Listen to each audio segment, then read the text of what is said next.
Thank you, Vice Mayor. I agree with a lot of what you said. Some of your comments regarding the schools are right along with what I wanted to say. As some of the speakers said, there are a number of concerns and things we have to work out with this project, and the issues with the schools is one of them. We didn't create the overcrowded condition in the schools. We already know that. And I was glad to see that there are in the audience two existing school board members and a potential new school board member. So maybe, as you encouraged, Vice Mayor, maybe we can get the developers to meet with the school board and the demographers and come up with some kind of future plan that maybe is not just theirs to implement, but there's going to be more development coming to that site. There's going to be more development in the city, and maybe they can help us all come up with a school plan. So I'd like to throw that out there. I won't speak to the need in length to affordable housing because we all know it's out there, but since there's a little bit of an audience still left, I just have to reiterate what I said last week. As a member of the Alameda County Housing Authority, which is responsible for implementing and managing Section 8, what's commonly called Section 8. That's not its formal name. Section 8 housing in this city, countywide, out of about 7,000 slots or spaces or funding for 7,000, we are at 99.2%. That was last month. So I'm sure we sold that, or we've rented that unit. That would make us 100%. And 1,400 of those homes, roughly 1,400, are here in San Leandro somewhere. That's the beauty of Section 8, because you're totally integrated into communities. Also, while we have an audience, I want to say that since there was so much passion about this TOD project, that the Bayfair Park TOD project will be having a public meeting. I believe the date is October 25th.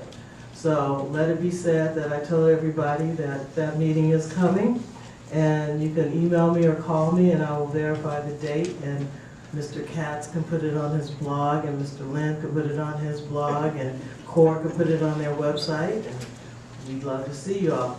They'd be surprised to see everybody, Mr. Franklin. But we'd love to see you. Now, to this project, thank you all for your patience on those comments. And the one thing that just I'm really concerned about still is the design. And Mr. Baker, Mr. Cox, and Mr. Baker, I know you, I don't know if you know me, and I know you're highly regarded for your designs and so forth and so on. But if the rendering you showed us, which was on slide 24 and page 12 of our handout, I appreciate the celebrated archway, but the rest of the building looks like just a big white block with windows and some of those little awnings that are frequently on some of your designs. And I think there's so much more that can go into, not yours, okay, Mr. Cox. I think there's so much more we can do to celebrate the Hispanic, Mexican, Spanish influence of our city's architecture, if that's really and truly what you're trying to do. And I won't waste time here trying to manage that. I'll draw on this and send it back to you guys of what I'm thinking about and some of the buildings in town that I think that you might be able to borrow from without really going into deep design changes or cost changes. Regarding the parking, I'd like the development team to keep in mind that when, and I'm going to say when, I'm not going to say if, I'm going to say when this project is done, that you keep parking available, that you guys work out something between the lots and the land that's available so that we don't lose parking at any time, but that people who need to come to BART, if the BART site isn't available, then the empty lot across the way is. We heard the comments about accessibility. That's very important. We heard the comments about landscaping and water, so I'm trusting that the design team will also incorporate drought resistance landscaping plans and California natives and those kinds of things. The need for outdoor recreational space. I'm betting Councilmember Surlene is going to say something about that, but that was something she brought up the first time. So I will echo whatever her comments are on that.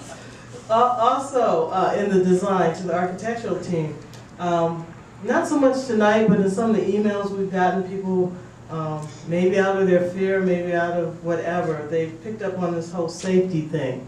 And the architectural team for the Bayfair TOD has been really good about putting forth, there's a name for it, but it's the architectural design for safety. I don't know what that name is off the top of my head. I'll be glad to send that to you.